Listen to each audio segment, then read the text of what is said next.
It's episode 1267, and it's the Relevant Podcast here in Orlando. I'm your host, Cameron Strang, and joining me from Loverland, Virginia, he's back. It's Jesse Carey. Hello, hello. From Nashville, our managing editor, downtown Emily Brown. Hey, y'all. It's the three of us today. Jesse, you've been gone for a couple of episodes. You just told us before the show started you were in Nashville and Franklin, right, ignoring Emily and Derek. So that was really nice. What a good I know. It was. I felt badly, but my schedule was very unpredictable. But I found myself wrapped with everything I needed to do one evening that I wasn't even expected to be there for. Okay, wait. You were wrapped. You had nothing to do, and you didn't text Emily. And you or Derek. Still were like, well, what if I ignored my? It was like 9 o'clock. It was like 9 p.m. It was like 9. Emily PM. goes. What time do you go to bed, Emily? Like 1 a.m. Thank you. Well, usually, but listen, I needed some unwind time, so I found myself wandering the streets of Franklin. You'd rather wander the streets of Franklin by yourself than hang out with your close personal friend, Emily. Listen, I was staying at a hotel right there downtown. I just needed to take a walk to kind of decompress before trying to go to bed. And it's a lovely downtown, but I got to be honest. I know Nashville and Franklin are very hip, upcoming areas, and I like them. But it didn't feel like I'm used to like maybe just like East Coast downtowns or like New York or Washington or even Orlando. Franklin felt like I was walking in a movie about Franklin.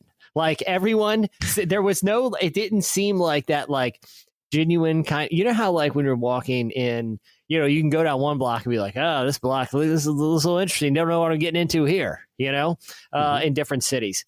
I don't feel like Franklin has that. I feel like if Hallmark was making a movie about Franklin, about this, country singer who went out to LA and he's coming back to Franklin and he meets the proprietor of like a soul food restaurant that lived there. That could seem like it'd be a plot. Franklin would just be Franklin. Like it didn't feel like a real downtown, even though I know it was historical. Everything, even the way people dressed, it was too movie perfect. Do you get that impression? I haven't been there in years. I mean, I'm talking like 15, 20. I mean, like it's been forever. When I was last there, it was very much, my memory is like Gilmore Girls, town square kind of vibe. But then I've seen like quaint, small Southern town, historical buildings, like you said.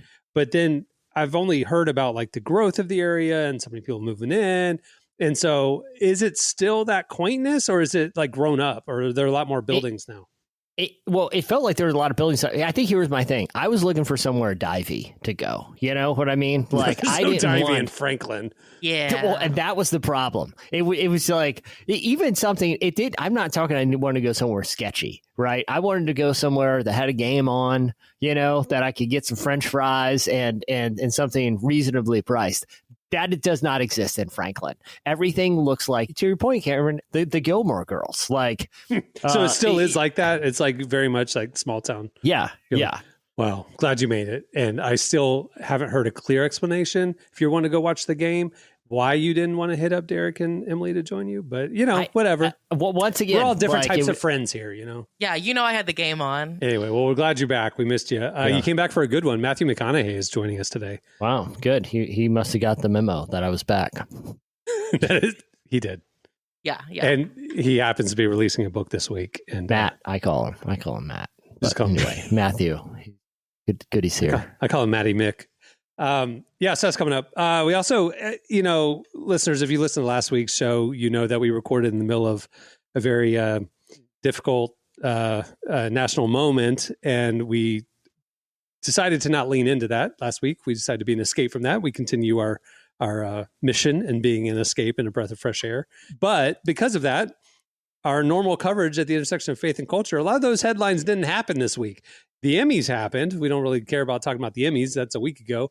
And so there's not a whole lot of normal relevant coverage. So what we're doing is that today we were bringing back slices. We got your weird news. Thankfully, no matter what's happening in the actual news cycle, weird news is still always happening. So Florida exists, if you think about it. So that's coming up. And we have one has to go at the end of the show. All right, let's move things along. After this break, it's Slices. From the #1 best-selling author of Green Lights, Matthew McConaughey comes his new book, Poems and Prayers, an inspiring collection of personal poetry and prayers about navigating the rodeo of life. With musings that sway between the soulful, the everyday, and the downright funny, McConaughey invites you to, quote, go beyond what we can merely imagine and believe in the poetry of life. Poems and Prayers by Matthew McConaughey is available now wherever books are sold. Where bold women thrive, Sweetbriar College empowers women to lead with purpose and integrity.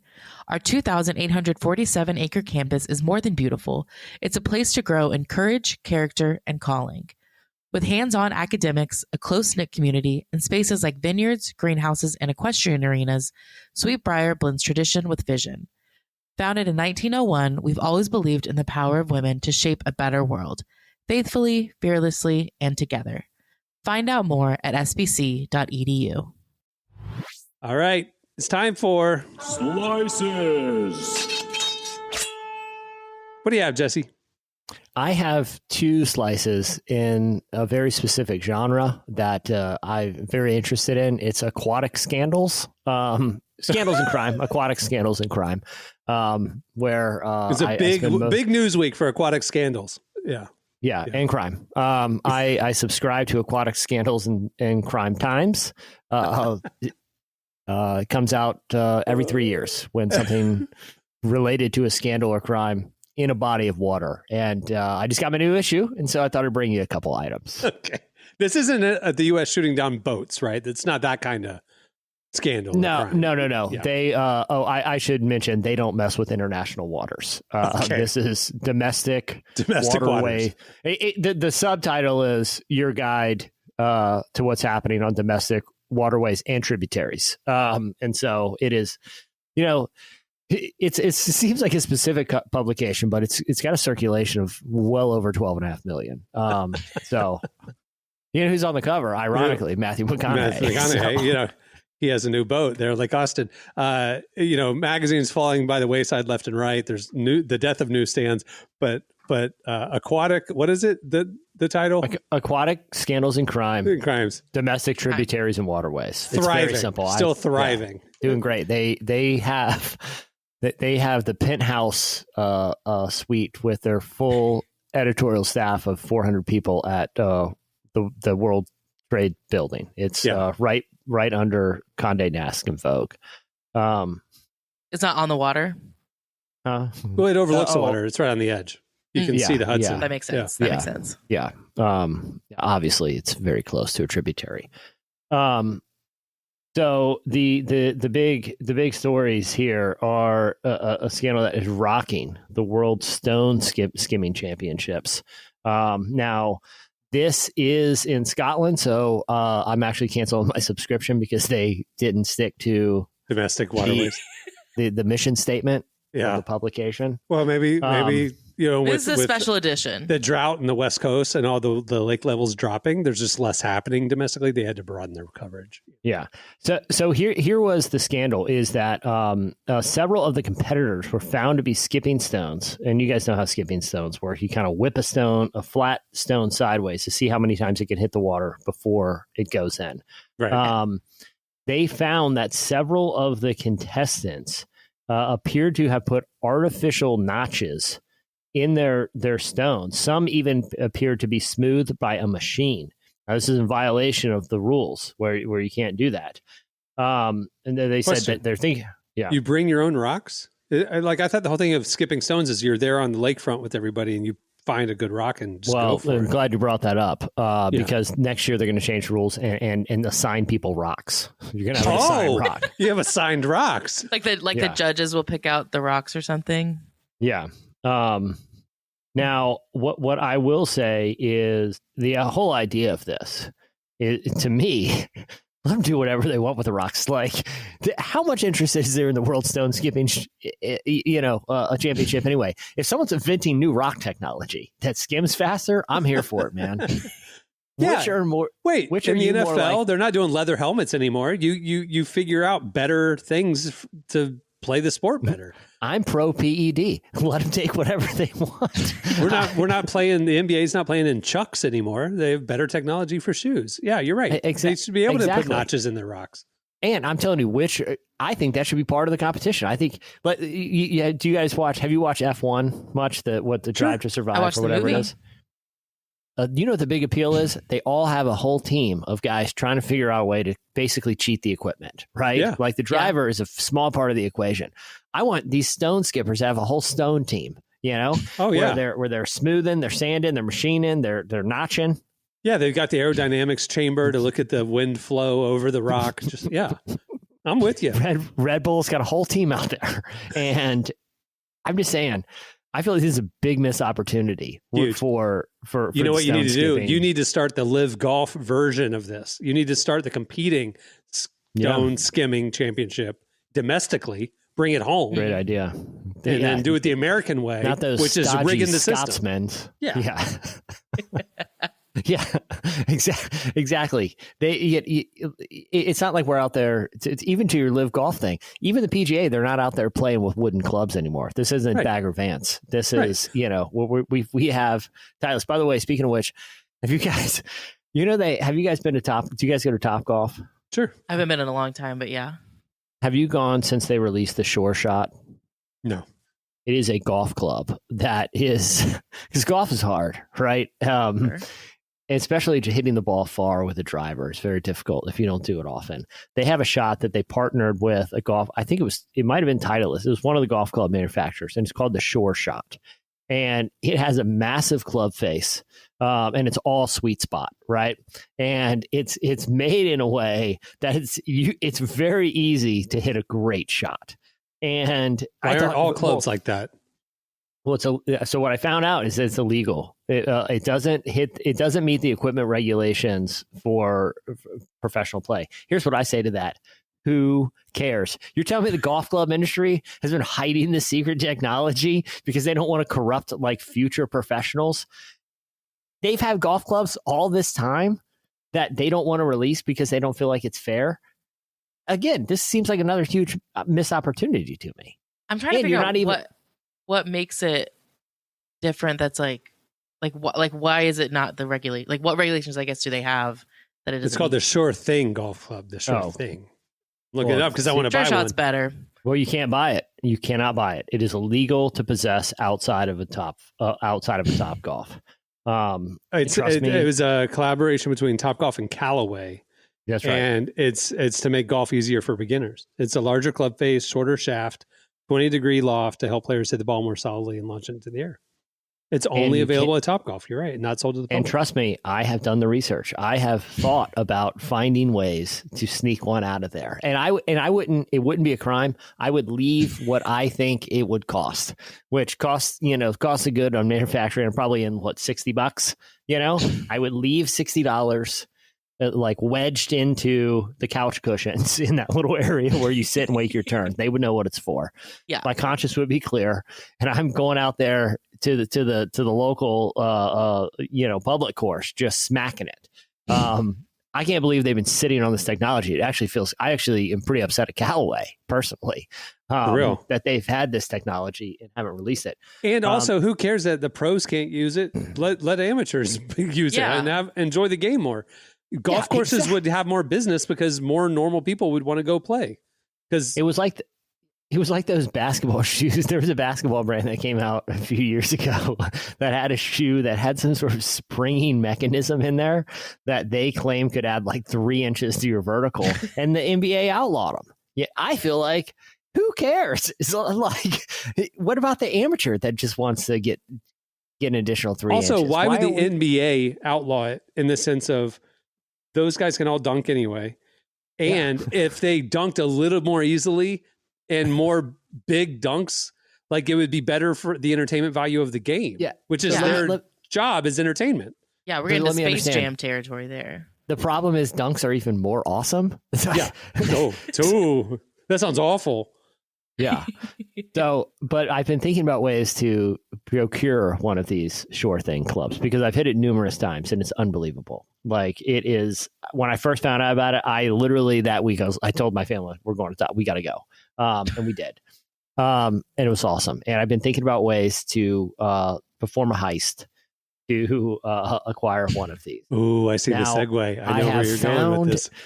the key, what I found is the key is, they're just lying there out in the open, right? It's not like it's not like a razor at the drugstore where you got to go to the person and get them to open the little thing. They're just there. Okay. Right. So once you're in, it's not hard to get, it's getting it out. How do you do it? Okay.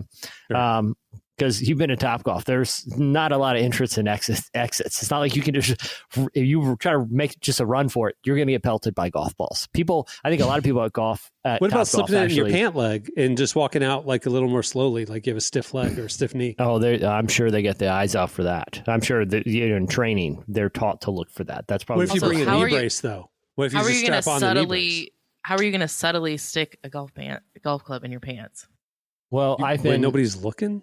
There's poles. Yeah. I mean, you can just like go behind a pole for a second. Yeah, there's cameras everywhere. That's why I've been looking at my new issue of Aquatic Crimes and Scandals. They have quite a thorough map of tributaries in the back. Turns out there's not a lot of stories, so most of the magazine now is just maps of tributaries. And I'm looking for a Topgolf near one because I read about this.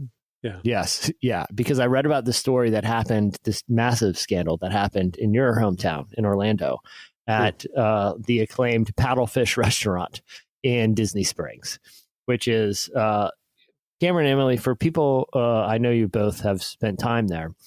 For people who aren't familiar with Disney Springs, just paint a little picture real quick. It's a big shopping and entertainment district. There's Cirque du Soleil and House of Blues. There's movie theaters, bowling alleys, but there's also like 300 stores and, probably 20 or 30 restaurants. And it's all around a big lake. And so it's like, they just named it Disney Springs. And it's just a great way to spend an evening.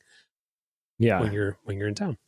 And like a lot of those fun shopping center areas, they have like faux, thematic buildings and things. So it's not really a castle or like a log cabin, or it's not really a riverboat.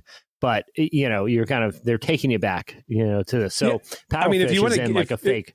Paddlefish is a boat. A paddlefish is literally a like restaurant, a restaurant, like an old paddle boat. It's like those old paddle boat steamboats. Yeah, it's sitting there. It's not actually a boat. It's a building built in the water to look like a boat. But it's literally a big fancy restaurant, multi-story. Yeah, it's great. Well, that's where this particular incident happened. This is a restaurant that is in the water, and around midnight the other night, someone exited the water, full scuba gear, came into the restaurant, Paddlefish, stole the cash, and then made their escape. We don't know if it's a man or a woman, into the water, swam away. Ladies and gentlemen, the perfect crime had been executed. I do want to add, they have not caught this person. So it actually was. And they never will. That's the truth. I want to ask, Cameron, where were you on midnight on Monday? You described the detail of this building quite well. So because it's been there since the 70s. They've rebranded it a couple of times, but this building has been there. Yeah. Well, it's a good restaurant. I don't know if you guys remember the Arnold Schwarzenegger 90s action film, True Lies. There's a great scene where Arnold Schwarzenegger, who is like this super spy, infiltrates a dinner party. But the way he arrives is he scubas up to it and he unzips it. He's wearing a tuxedo under it. I like to think they're going to find the scuba suit. No wrinkles. Because this guy, he pulled off the perfect True Lies thing where he like went to the bank of the little, artificial pond, unzipped, and he was in a full tuxedo, walked into some like dinner party and had a bunch of cash to spend. I don't know if they checked surveillance footage of people walking around in tuxedos. That's how I see this went down. What's interesting, you said it was at midnight, because Disney Springs is still open at midnight. Now, a lot of the stores close at 11 or 12, but there's bars and stuff that'll be open till 2 in the morning. So they did this with people around.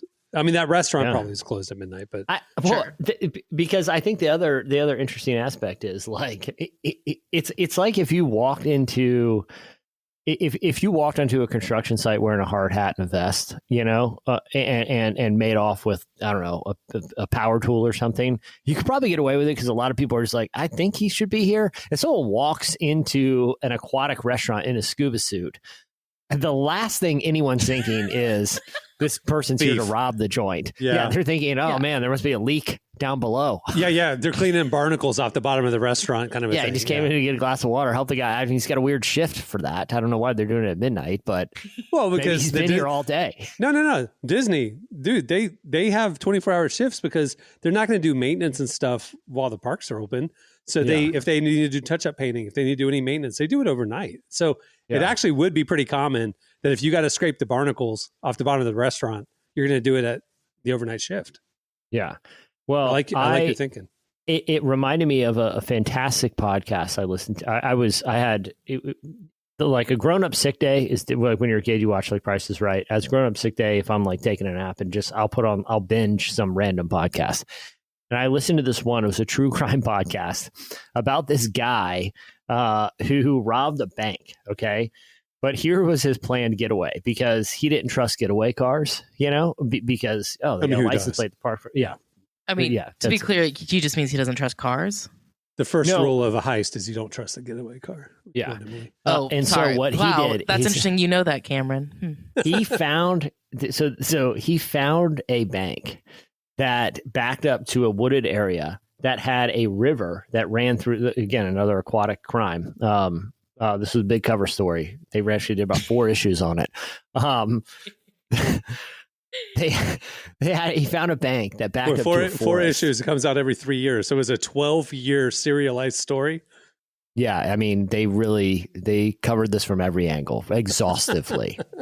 The slow news cycle in the business. For 12 years. It was a slow news cycle. Yeah. Anyway, so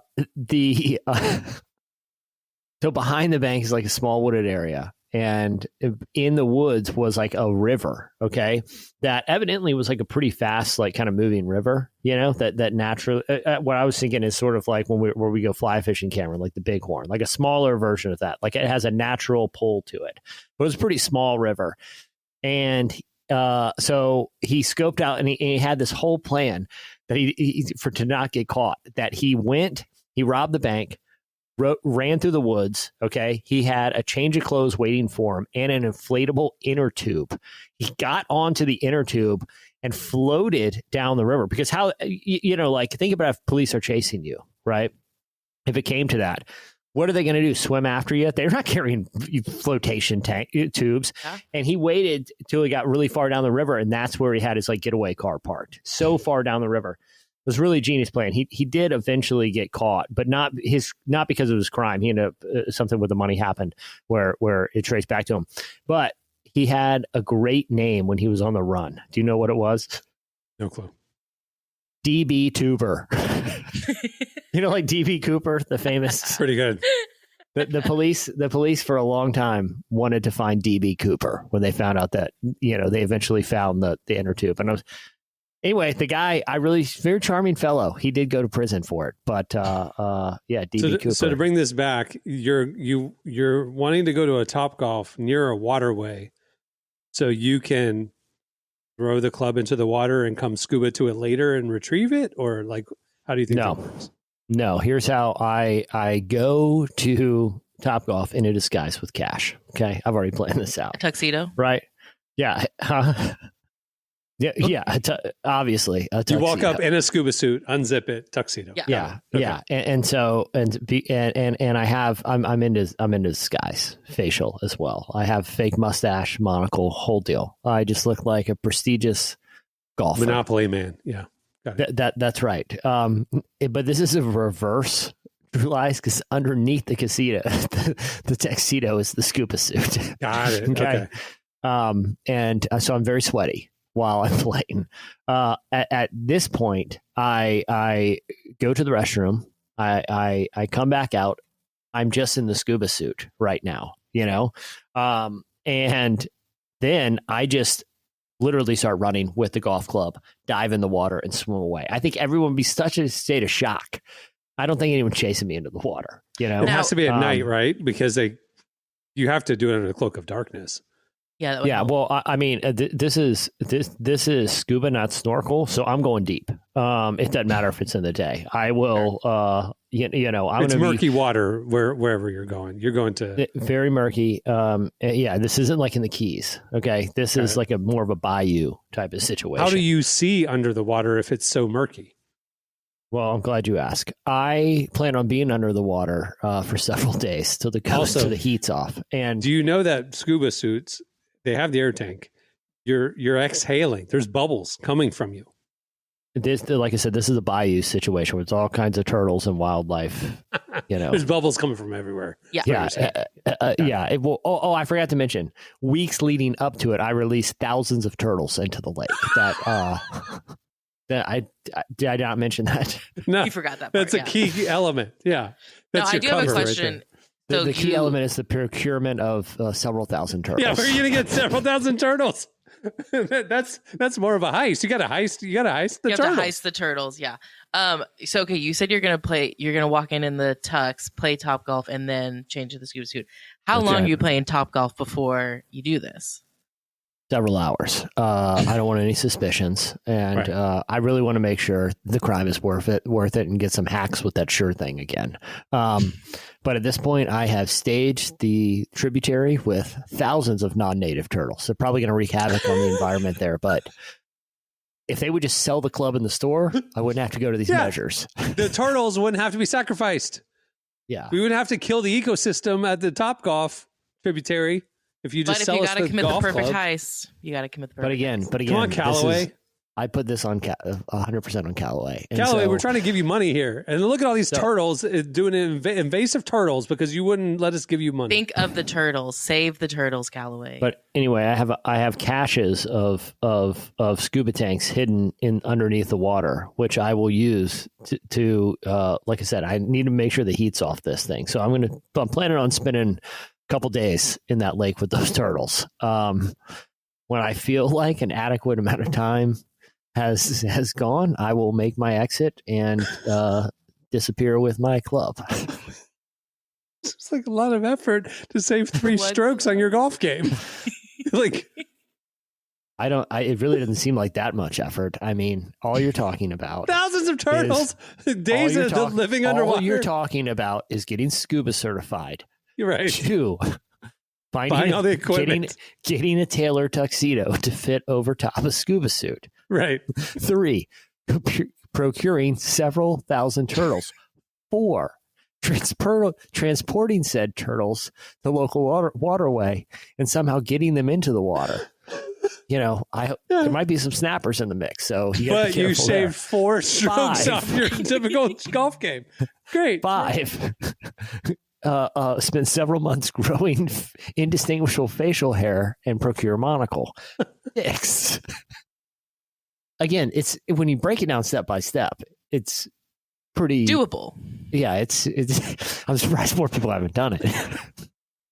Oh my gosh. Okay, well, I can tell you when I saw the slices for today, I did not think that this is where that would end up. Okay.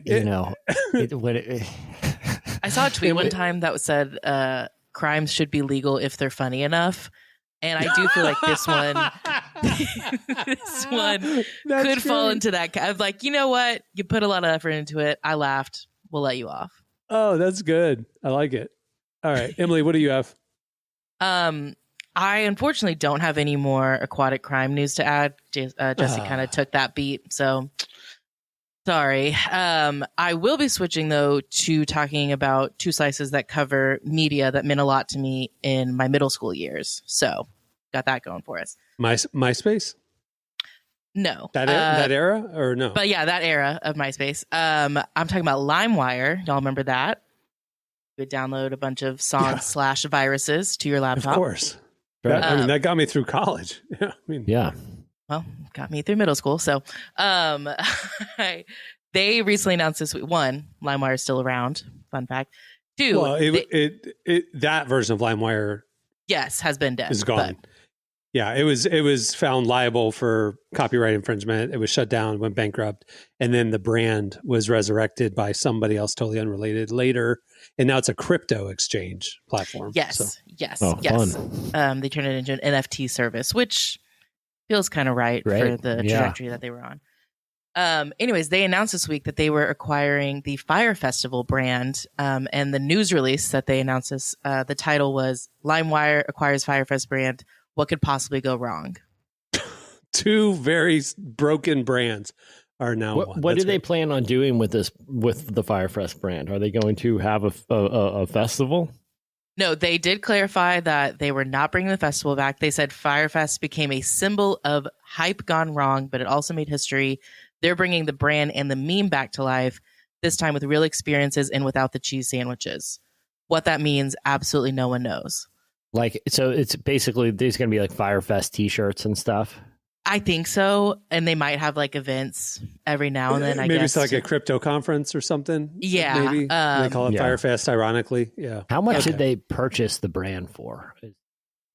Is that in there? Because I know when the guy who went to jail, the owner of it, sold it in the last year. Right? Billy McFarland. Was it Billy McFarland? Yeah. Yeah. He sold it. Like it was like on an eBay auction or something.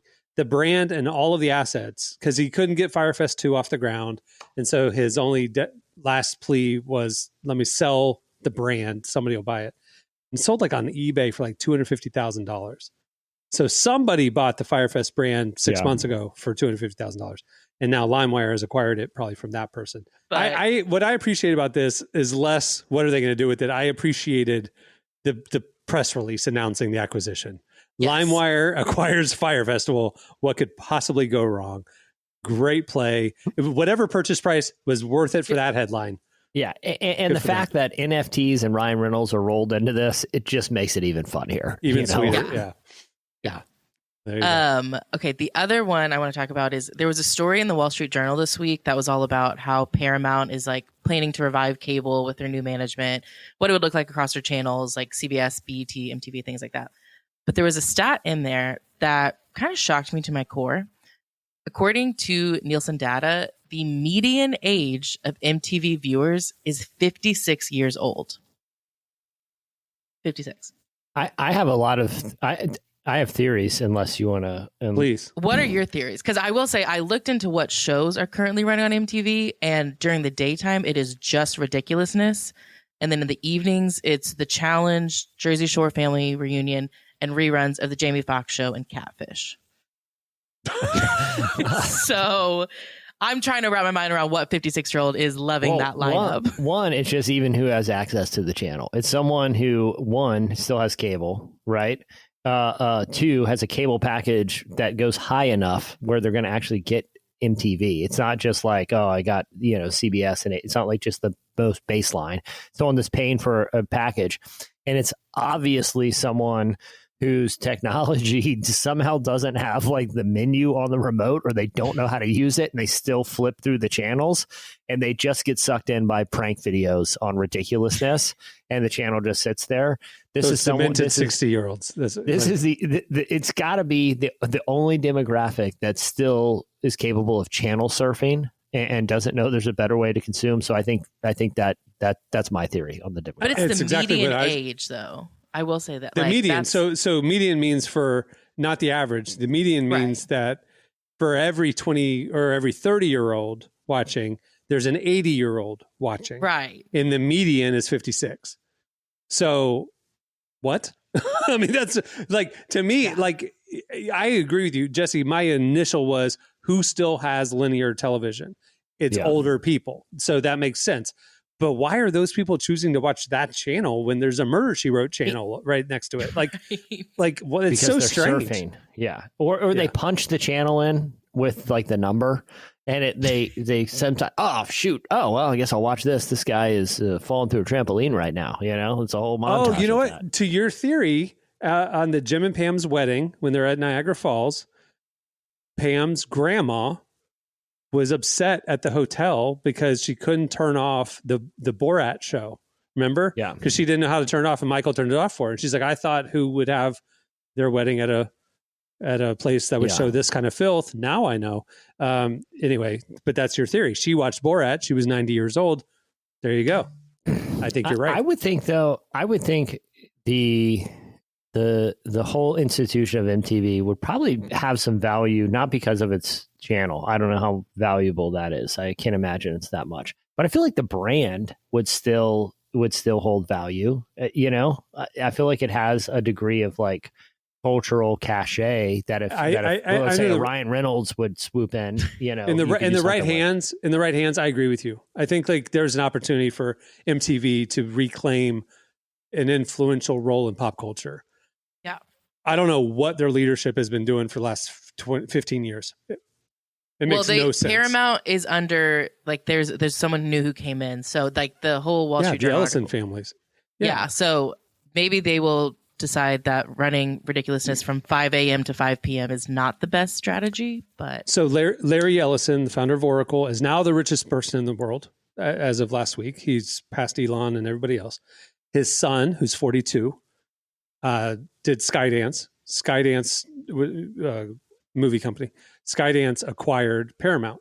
So in that acquisition over the last year, Paramount and Viacom, they own CBS and whatever. And so like it was dragged out because of the lawsuit with the administration and CBS and all this stuff. And the Ellisons are more conservative. So that's why they kind of settled everything, acquired CBS, acquired Paramount, and they have this big, huge empire now.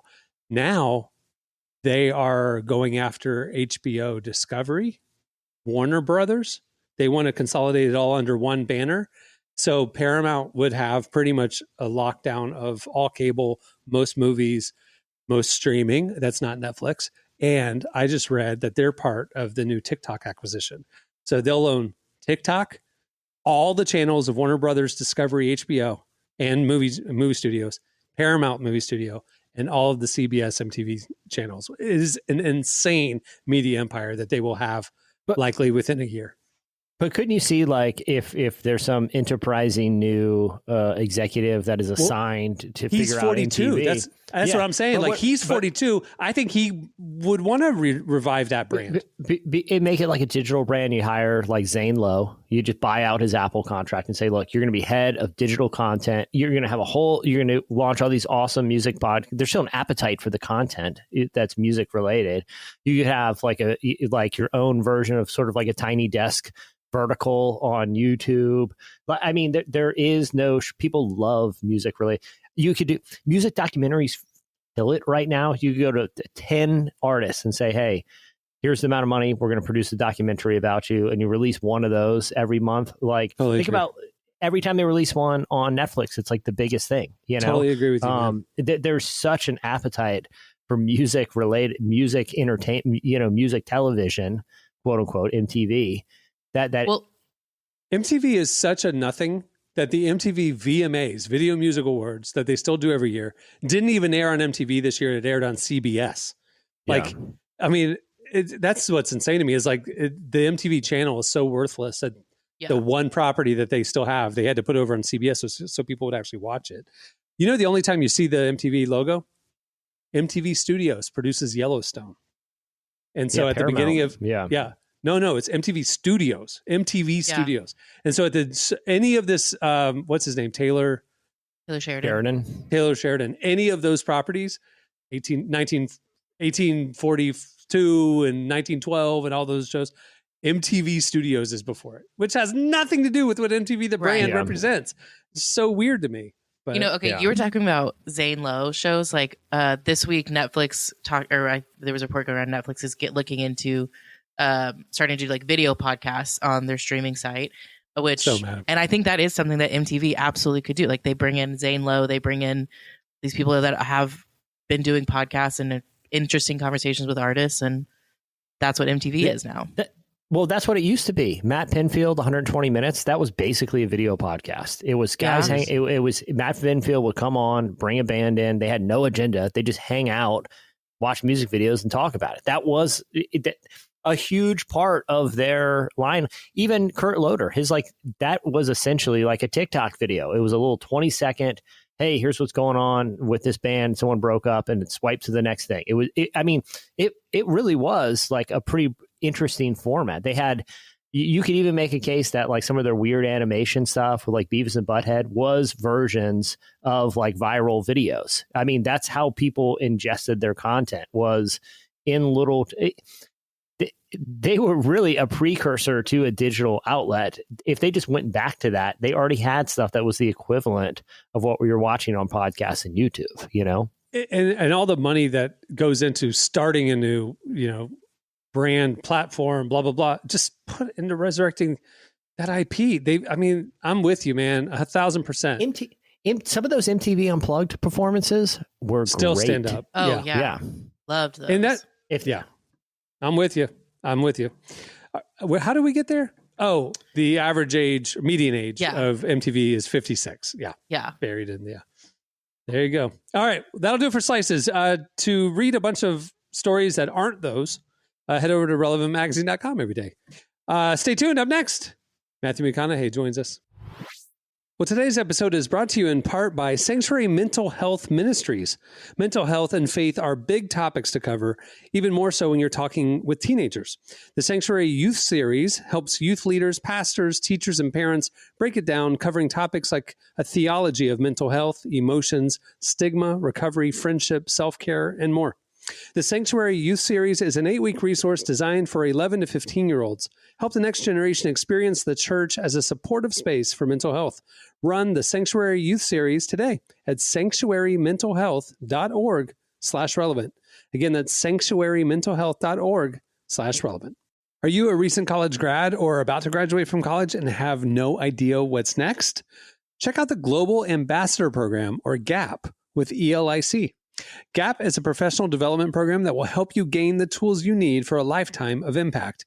Be immersed in the cultures of Thailand, Tunisia, or Uzbekistan for 9 months as you take language classes, grow in your faith, and serve the local community alongside a team of other Christian young professionals. And get this, ELIC recently opened applications for 2026. You could be on a plane next summer, impacting lives and reaching your fullest potential.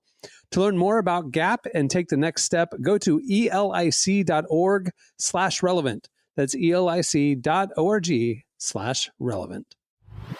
Well, our guest today is Matthew McConaughey. You know, the award-winning actor from movies like Dazed and Confused. You shouldn't watch that. It's not PG. Or How to Lose a Guy in 10 Days. Emily clearly wrote this. Should watch that movie. This is pre-McConaissance, where he, shows like True Detective, which was part of the McConaissance, and commercials like Lincoln, which was the peak McConaissance. But over the last few years, we've seen a shift in Matthew, and he started writing and speaking a lot more about his faith. After years of wandering away from God, he's been digging deeper into Christianity and searching for answers. He has a new book out this week called Poems and Prayers. He joins us today to talk about it. Here is Emily's conversation with Matthew McConaughey. It's been 5 years since you released Greenlights. Why did you want to release Poems and Prayers right now? Because I started feeling myself having more doubts than I was comfortable with in my own faith, in other people, in myself. I started to find myself getting a bit cynical. And I've shaken hands a long time ago, and I told myself, when that disease of cynicism comes around, which it does for all of us, especially with age, you stave it off, McConaughey. No, fight that back. That's an early death. Don't go there. Even though it can be popular and it can be clever, don't go there. I think it's an early death that we can choose, cynicism. But I started feeling it creeping in for me. And I started seeing myself looking around at reality and leadership and people and not seeing much as I wanted to believe in. And so I flipped the script on myself, because I'm historically someone who does look to reality to find the dream. I think art emulates life, not the other way around. But with Poems and Prayers, I flipped the script and I said, look, if I'm not seeing it around me, maybe that has to do with my own perception, but I'm also think I'm seeing pretty clearly. And if I'm not seeing reasons to believe around me, let's go to the dream. Let's go to poetry. Let's go to the search for imitation of divinity through prayer and worship, and start with the dream and keep that alive and believe that, oh, can we bring that down here and make that happen? So I flipped it. I went to the dream. I'm going to the dream and saying, keep that alive and make that real in this life.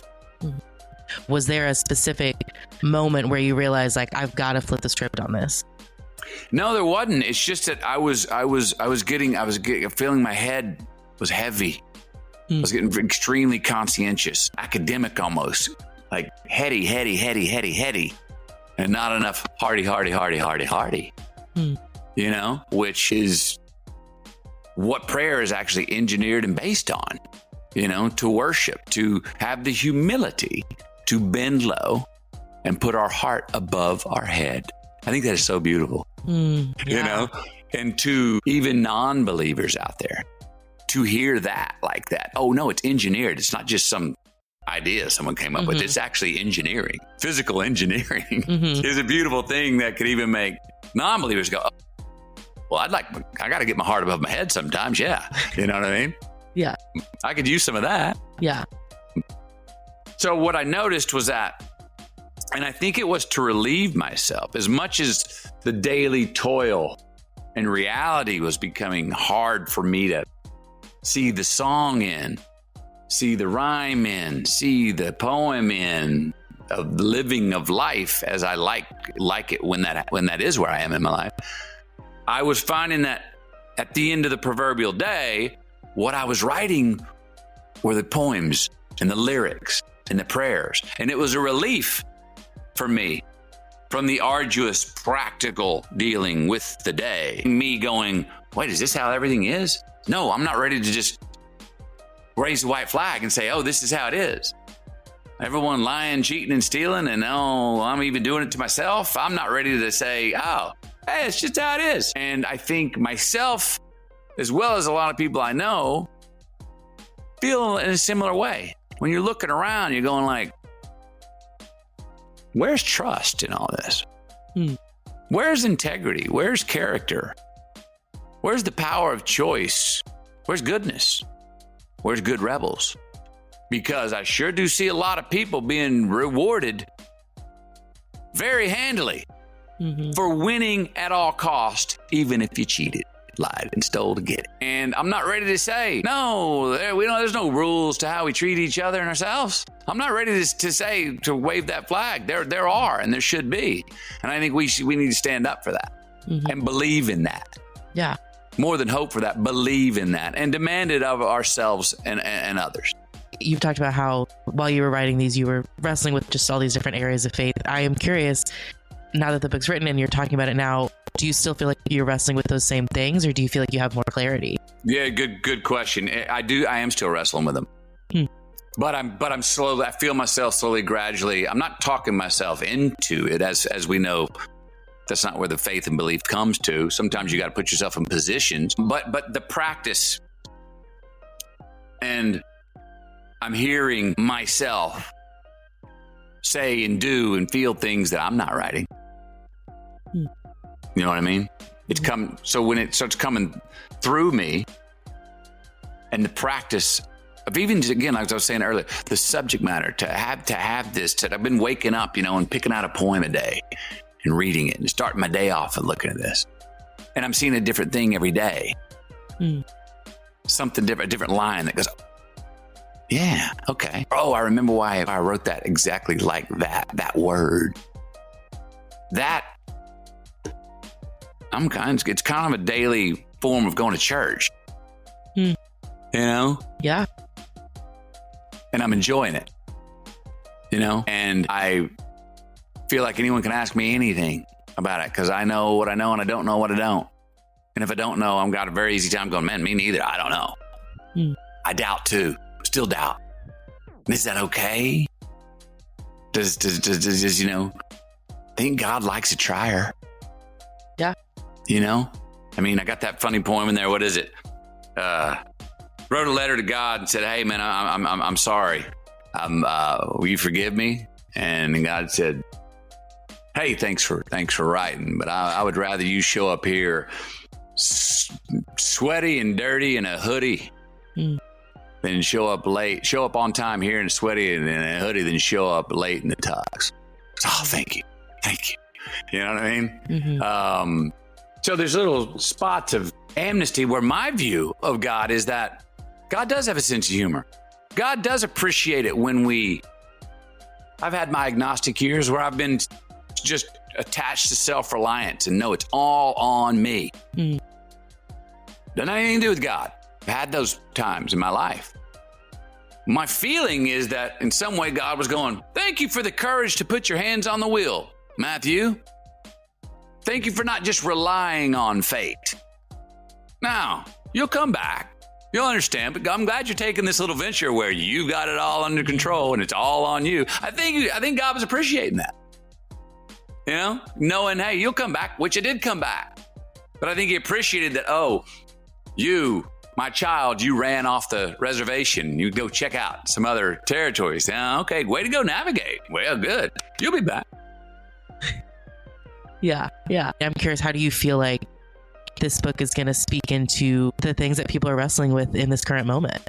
Belief. I think belief is in short supply.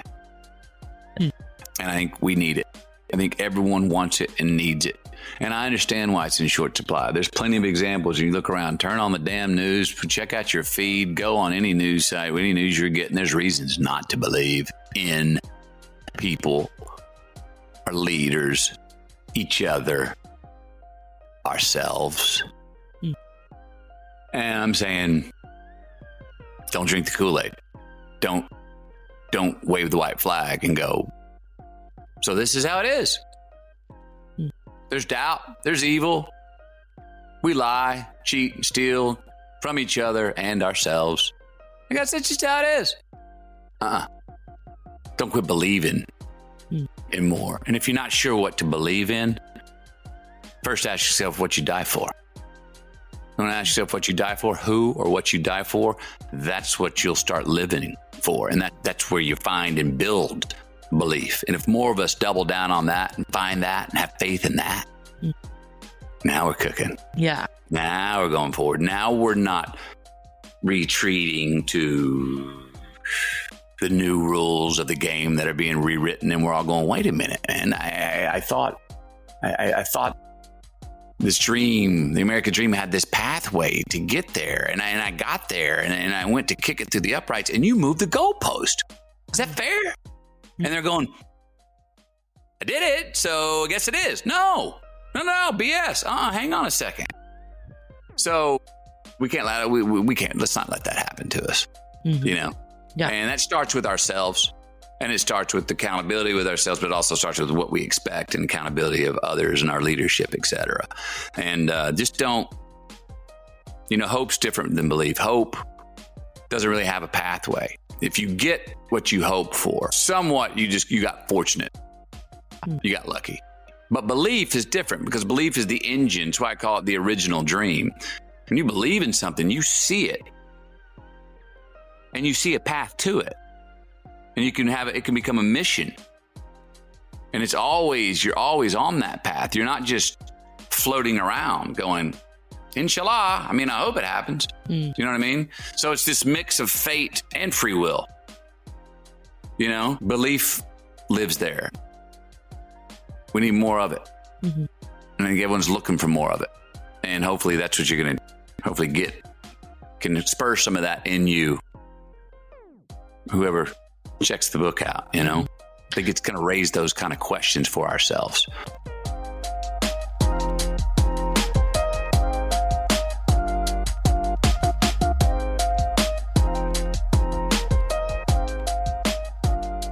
That was Matthew McConaughey. You can get his new book, Poems and Prayers, out now. Emily, you did a great job in that interview, although I still do regret not doing it myself. Jesse, we were going to do this. I was going to do the interview with Matthew, and I thought at the last minute, he's from Texas. Yeah. She nailed it. I was right. I wore Texas a U t-shirt just for him, and my dad is. How did he like that? That was the first thing he said. He asked if I wore it for him, and I was like, of course I did, Matthew. So like, we're best friends now. We're going to hang out. Did you talk Arch Manning? You know, that one didn't come up. The disappointment of Arch Manning. Yeah. That we talked about other Texas things. Jesse, he went into a whole thing that he thinks that Arch Manning is turning into a Ben Simmons, Markel Fultz situation where the pressure has got into his head. He's in his head. It's messing up his mechanics. It was a whole thing. Emily had to cut all that out. But about 48 minutes of the interview was him talking about Arch Manning's mental You're going to hear a 2-minute interview. Yeah. They just heard poems and prayers. Yeah. A lot of the prayers and poems are related to Arch Manning. It was like the muse for the prayer. The prayer ended up expanding beyond that, but the Arch Manning he did an prayer acrostic was poem. like, we need to Arch intercede Manning. for Arch Manning was really the genesis. Which I want to be on record. I was a big, as Cameron knows, a big Markel Fultz guy and a big Arch Manning guy. I think both of those are real talent. And Ben Simmons, I still think is a great defender. You might want to hit your wagon to some different cars there. But. Listen, I get it. I'm just on record. I'm still cheering for Arch Manning. I want him to succeed. That's all I'm going to say. All right, stay tuned. Up next is One Has to Go. What if you could change a child's life with just $10? Right now, thousands of vulnerable children in East Africa are suffering from jiggers. It's a painful, preventable parasite that burrows into their feet. Soul Hope is the only organization treating it through foot washing, medical care, and durable closed-toed shoes that protect kids long after treatment. $10 may not seem like much in today's world, but when we come together, those small gifts add up to big change. Join the 10 for 10 campaign. $10 protects 10 small toes. Visit soulhope.org/10 to give now. One small gift makes a big difference. Again, that's soulhope, SOLE, hope.org/TEN. Today's show is brought to you in part by the new documentary, Buying Her. Why is sex trafficking a multi-billion-dollar industry? Sex buyers. To end trafficking, we need to put them in the spotlight. The documentary Buying Her, created by the organization Exodus Cry, is a first-of-its-kind film exposing the truth about sex buyers. It captures the unfiltered stories of men revealing how they became predatory consumers in the booming sex trade and how some of them found redemption. Buying Her strikes at the very heart of sex trafficking, and it's available to watch now for free at buyingher.com. Okay, it's time for One Has to Go. You know the rules. I'm going to give you 4 things. You tell me which one has to go. That's all it is. Jesse, you're up first. All about the Benjamins. We got Benjamin Franklin, Benjamin Affleck, Benjamin Stiller, and Ben and Jerry's. One has to go. Listen, I love Ben and Jerry's ice cream, but I feel like not more than I love those guys. And there's a lot of ice creams out there. So sorry, Ben and Jerry's. Love it, but not more than our. We gotta go. It's kind of overrated, to be honest. Did you see Jerry just resigned 2 days ago? I did. Yeah, he resigned from Ben and Jerry's. It's just Ben now. So well, unless they hire someone that's also named Jerry for his spot. Wanted new Jerry. Jerry Stiller. Oh, he's dead. Never mind. His title at the company is just Jerry. They swapped the face on the Jerry. Yeah, they swapped the face on the logo. Is it just preferably a Jerry that looks like this? But it was Jerry Seinfeld with Ben. I can see that. All right, Emily, Saved by the Bell. Bell is in quotes. So Saved by the Bell, Taco Bell, Kristen Bell, or doorbell cameras. One has to go. I kind of can't look at Jesse when I say this. I'm going to get rid of Taco Bell. With nothing. He's at a loss for words. He's so disappointed. And one of my least favorite inventions ever is a doorbell camera. Why? What do you have against that? What are you talking about? Dude, I was in a meeting the other day. I was on with Emily. And literally my doorbell rings. And I'm in the meeting. I just pull up my doorbell camera and I look and I saw it was a guy with a clipboard standing there. So I knew it was clearly a sales guy or petition guy. Obviously didn't go to the door. Had I not had the doorbell camera, I would have been duped into some sales pitch. How do you not love the doorbell camera? Because I think I go on a whole thing here, but I think it is fundamentally meant to limit human interaction. Yes, and it is based on the conceit of distrust. Yes. And that's why I don't I'll never own one. I'll never, peepholes Until you are get one thing. robbed, and then you will. Peepholes existed for a very long time. Okay. But people can see that you go and block the light in the peephole. They know you're there. And then if you don't answer, then it's like, I know you're standing right there. Yeah, you have to go up to the door. What if you have like a window on the side of your door? I think there should be consequence. I think there should be some social consequence for not wanting to have a human interaction. I think any technology that limits the stakes of cutting human interaction out of our lives, I don't think it's good. Can I say something? Of all the things you have said very anti over this last hour, that might be the craziest thing you've said. Do you wear headphones at the gym? Do you ever wear headphones when you're traveling? Do you ever wear headphones outside of sitting alone at your desk? I do, but let me explain. Their primary function isn't to prevent me from having conversations. But they do. But if somebody I'm trying to sees listen the headphones, if somebody sees you wearing headphones, they're not going to interact with you. I go one ear. I talk to people at the gym all the time, and I'm in headphones, and it doesn't. That guy. It's yeah. He is that guy. Listen, I think people should interact more. And that's why I love Taco Bell too. It's interesting you say that, and then you come all the way to Nashville and you don't interact with me. Oh, you want to sit alone to watch the game by yourself? Yeah. How do you know? Riddle me how do you that. know I was watching by myself and wasn't making You've friends. said with you the wandered old guy Franklin next But to why me. do you want to go make friends with strangers instead of friends you already have in that same city? Listen, it was a Is it very hectic schedule. No, I shouldn't even brought it up. Ring cam's got to go. All right, Jesse, king size list. The Lion King, Stephen King, Burger King, and the King James Bible. One has to go. There's a clear wrong Lion answer King. here. Lion King is totally overrated. You would rather I don't know keep horror devil man Stephen King than the Lion King? Stephen King is a great, I know most people know him for horror films, but he also wrote films like, or Shawshank Redemption is a Stephen King movie. You want that to go? Because that's gone. The Green Mile, that's Stephen King. You want that to go? Over the Lion King, yeah. What's the one with the three kids with like Corey Feldman? Stand By Me. That's Stephen King. You want those to go? No, I rest my case. It's Lion King. Over Burger King. Got it. Okay.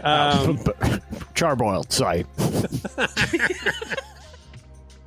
All right, Emily. Pretty the good. cross section. CrossFit, crosswalk, crossword puzzles, or cross necklaces. One has to go. Obviously keeping cross necklaces.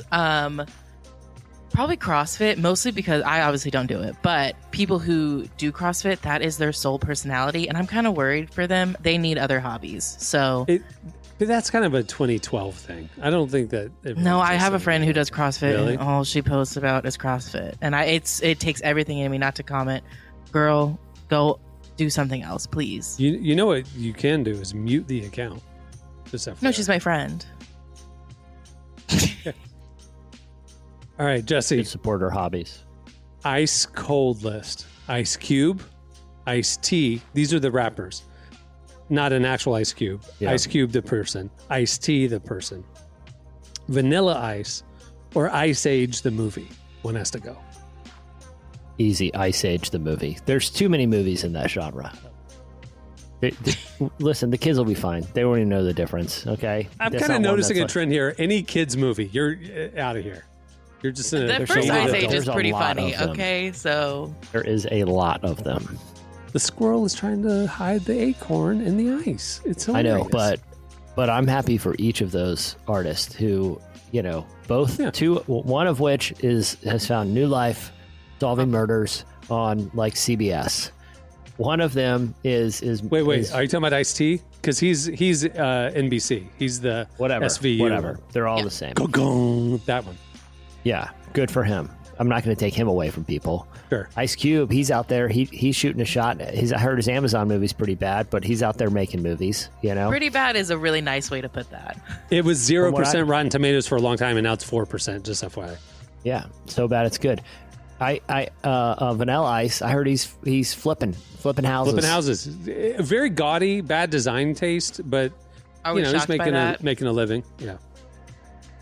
Yeah. Ice Age movies out there. Emily, green green scenes. Here we go. Green Day, Green Lantern. It's a comic book thing. Green Tea, or the Green Bay Packers. That's a football team. Oh, thank you.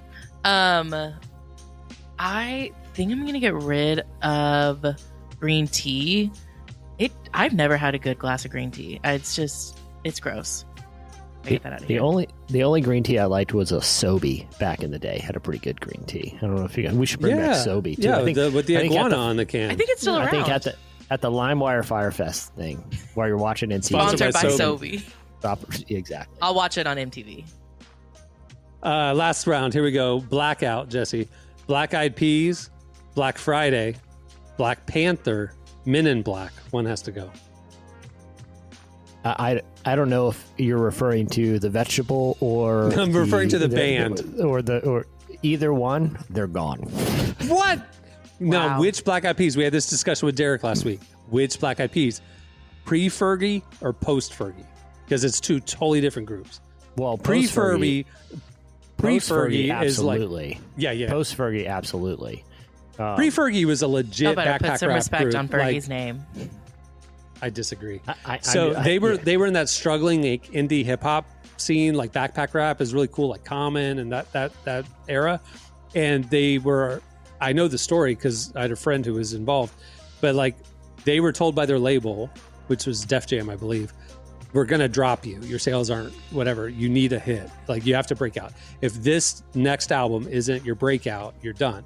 So they signed a white girl singer and wrote radio hits and became one of the biggest groups in the world. Totally different group, but it was a sellout. It was literally a sellout move. But you're telling me if I have to live my life without one of them, Listen, Fergie gave us some of the the greatest memes of the internet. So we do actually need to have her. Wasn't she the one who did the national anthem that was so bad at the NBA? Did you do that? Game? She did the cartwheels on the morning show where she was screaming. That was a fun time.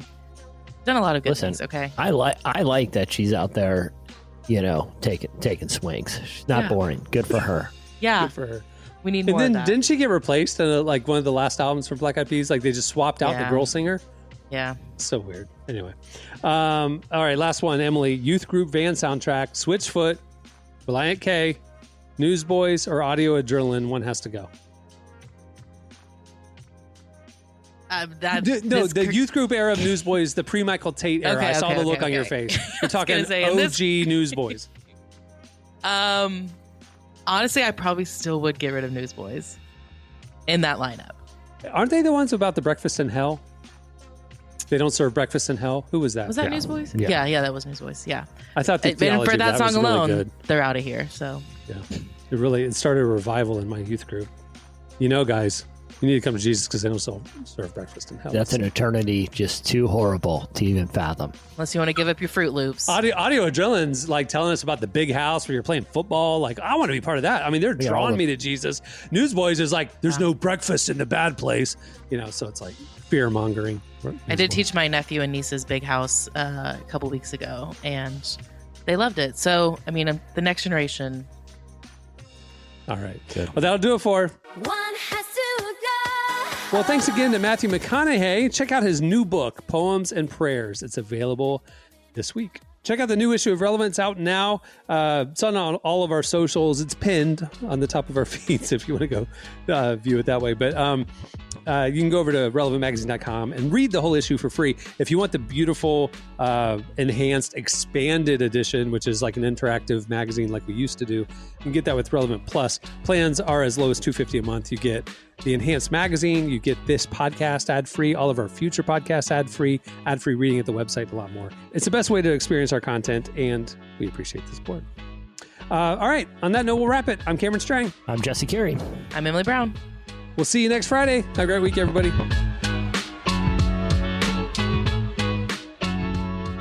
Thanks for listening to the Relevant Podcast. For the latest at the intersection of faith, life, and culture, make sure to check out relevantmagazine.com. And while there, click over to issue 117 of Relevant. The new digital issue is packed, and you can read it for free. If you want our enhanced magazine, as well as ad-free reading at the site and ad-free versions of our podcasts, sign up for Relevant Plus. Plans start as low as $250 a month, and it's the best way to experience our content. Find out more and sign up today at relevantmagazine.com.